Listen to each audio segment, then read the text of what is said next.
الحمد لله الذي أمن عباده الموحدين وأذل الشرك والمشركين. الحمد لله الذي من علينا باتباع سنة سيد المرسلين ووعدنا بالنصر والتمكين، صلى الله عليه وعلى آله وصحبه وسلم تسليما كثيرا، ومن سار على نهجهم إلى يوم الدين. أما بعد، فالسلام عليكم ورحمة الله وبركاته. أيها الإخوة، لقد من الله سبحانه وتعالى علينا بالنبي صلى الله عليه وسلم، فأرسله الله سبحانه وتعالى بشيرا ونذيرا، بشيرا يدعو إلى الخير ويعمل به، ونذيرا صلى الله عليه وسلم يحذر من الشر ويجتنبه صلى الله عليه وسلم. بعثه الله بالتوحيد والسنة كما قال سبحانه وتعالى: ولقد بعثنا في كل أمة رسولا أن اعبدوا الله واجتنبوا الطاغوت. فالرسول صلى الله عليه وسلم كغيره من الرسل أرسله الله سبحانه وتعالى بهذه الرسالة العظيمة المباركة، رسالة التوحيد، التي من استقام عليها وعمل بها ووحد الله سبحانه وتعالى فإنه ينعم بالأمن والإيمان، ينعم بالأمن والإيمان، بالأمن في الوطن وبالاطمئنان في القلب. وهذا وعد من الله سبحانه وتعالى، والله لا يخلف وعده سبحانه وتعالى، كما قال سبحانه وتعالى: وعد الله الذين آمنوا منكم وعملوا الصالحات ليستخلفنهم في الأرض كما استخلف الذين من قبلهم وليمكنن لهم دينهم الذي ارتضى لهم وليبدلنهم من بعد خوفهم أمنا. هذه وعود من رب العالمين سبحانه وتعالى للأمة إن استقامت على شيء. ما هو هذا الشيء الذي إن استقمنا عليه ظفرنا بهذه المميزات التي ذكرت في الآية: أمن، تمكين، اطمئنان، راحة، رغد، الذي نعيشه اليوم بكل اختصار. قال تعالى بشرط ماذا؟ قال تعالى: يعبدونني لا يشركون بي شيئا. لأن الشرك خوف، ظلم. الشرك شؤم على البلاد وعلى العباد وعلى الأمن وعلى التوحيد، وفي المآل إلى النار، نسأل الله السلامة.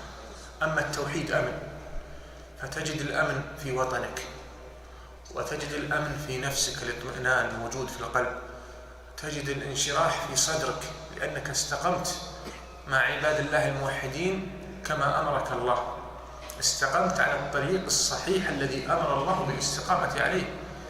لذا نحن اليوم نعيش في أمن عظيم لا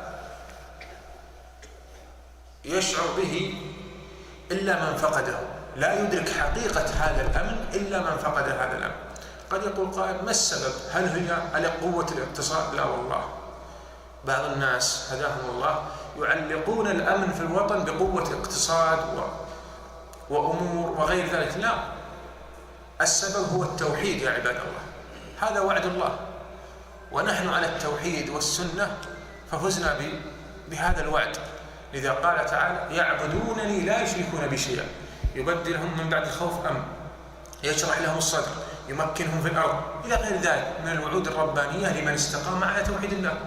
فنحن اليوم في هذه البلاد المباركة المملكة العربية السعودية ننعم بهذا الوعد الذي هو الأمن والتمكين.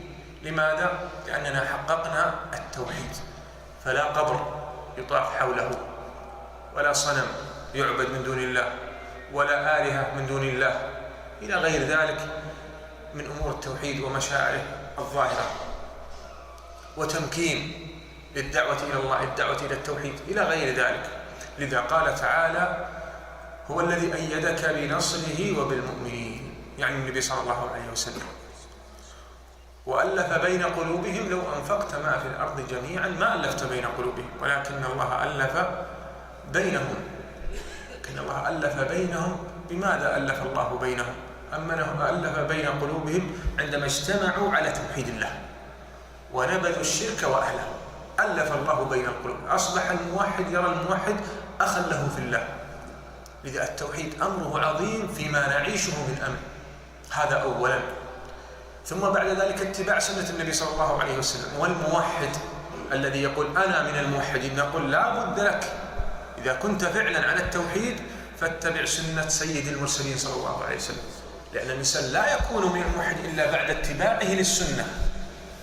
ما أتاكم الرسول فخذوه وما نهاكم عنه فانتهوا، تركتكم على البيضاء ليلها كنهارها لا يزيغ عنها إلا هالك. فمن زاغ عن سنة النبي صلى الله عليه وسلم هلك، هلك في أمنه، هلك في عقيدته، هلك في مجتمعه، هو أهلك نفسه لأنه زاغ عن هذه المحجة البيضاء التي تركنا عليها النبي صلى الله عليه وسلم وأمرنا بلزومها، ونهى عن ما يخدش هذه المحجة أو ما يعكر طريق أو ما يشوه طريق هذه المحجة البيضاء.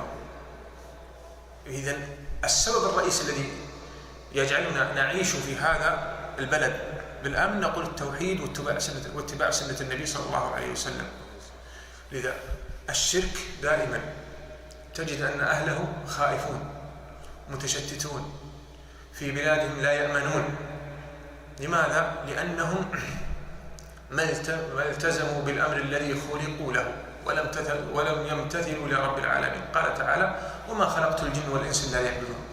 ما خلقك الله إلا لتوحيده، إلا لتوحده وتعبده وحده لا شريك له. ودائما أقول هل يكفي أن نقول أن نعبد الله؟ هل يكفي أن نقول نحن نعبد الله؟ أنا أسأل. لا، ما يكفي. الموحد يقول أنا أعبد الله وحده لا شريك له، لأن بعض الناس قد تجد عنده خوف واضطراب وعدم تمكين وهو يعبد الله، لكنه يعبد مع الله غيره، وهذه مسألة مهمة هي له. لأن بعض الناس يخطئ ويعتقد أن من عبد الله فهو في أمن. لا، من عبد الله وحده لا شريك له، يعني هو يعبد الله في بعض الأحيان وتاره يعبد غير الله ثم يرجع فيعبد الله سبحانه وتعالى، كحال قريش إذا أصابتهم الشدة والضرر وتلاطمت بهم الأمواج لجوا إلى الله وحده، لكن إذا كانوا في الرخاء أشركوا بالله غيره. لذا قال النبي صلى الله عليه وسلم وعبادة الله هي حق يجب علينا أن نقوم به أيها الإخوة. إذا كان النبي صلى الله عليه وسلم يقول يا معاذ أتدري ما حق الله على العباد؟ قال الله ورسوله قال حق الله على العباد أن يعبدوه ولا يشركوا به شيئا. ما قال أن يعبدوه فقط، لابد أن تعبده ولا تشرك به شيئا، ولا بد أن تبغض من أشرك بالله شيئا، وأن تبغض الشرك وأهل الشرك إذا أردت أن تنعم بهذا الأمر، لأن هذه هي العقيدة الصحيحة. لكن هل يلزم من أن أبغض الشخص أن أقاتله أو أن أسيء له؟ لا، قد تبغض الشخص بأنه على دين باطل، لكن قال العلماء لكننا نرجو له الخير، نرجو له الخير. فنحن نجمع بين الحب والبغض. الحب حب الخير للغير وبغض الغير لدينه، وهذه قليل من يتفطن لها. فلا يلزم من البغض الإساءة إليه ولا مقاتلته، نسأل الله السلامة، بل أنت تبغضه وتبغض ما هو عليه، لكن تحب له الخير. انظر إلى النبي صلى الله عليه وسلم كيف كان يعامل الكفرة من قريش وكيف يعامل الكفرة من اليهود والنصارى مع بغضه لهم، كان يعاملهم أفضل معاملة، حتى إن بعض الكفرة دخل في الإسلام بسبب معاملة النبي صلى الله عليه وسلم الحسنة له مع أنه كافر. وهذا هو التعايش الذي الإسلام يدعو إليه. مهما خالفك الإنسان في كافرا كان أو مسلما خالفك في ما أنت عليه من الحق، إنك يجب عليك أن تتعايش معه فيما يعود عليك في وطنك وأمنك بالنفع ليقوم هذا الدين. لأن الأمن إذا استتب الأمن في البلدان ظهرت الدعوة إلى الله سبحانه وتعالى. متى دعا النبي صلى الله عليه وسلم؟ عندما راسل الملوك في صلح حديبية، عندما أمن النبي صلى الله عليه وسلم وكاتبه أصبحت الحرب موضوعة بينهم 4 سنوات، راسله النبي صلى الله عليه وسلم وكاتب الملوك وأخذ يدعو إلى الإسلام اغتنم النبي صلى الله عليه وسلم هذه الفرصة وهذا الصلح للدعوة إلى دين الله سبحانه وتعالى. فالأمن لا يتحقق إلا بتحقق. وفي هذه البلاد الحمد لله من الله علينا بدعوة الإمام المجدد محمد بن عبد الوهاب والإمام محمد بن سعود وفقهم الله، حيث قام بالدعوة إلى توحيد الله. ومن الله على هذه البلاد بالإمام عبد العزيز بن عبد الرحمن آل سعود، فجمع الله به الكلمة ووحد الله به الصف بعد أن كانت أشتاتا. لك أن تتصور هذه الجزيرة ما كانت عليه في السابق، حروب وشرك وتعدد جماعات، لدرجة أن تقام 4 جماعات عند الكعبة.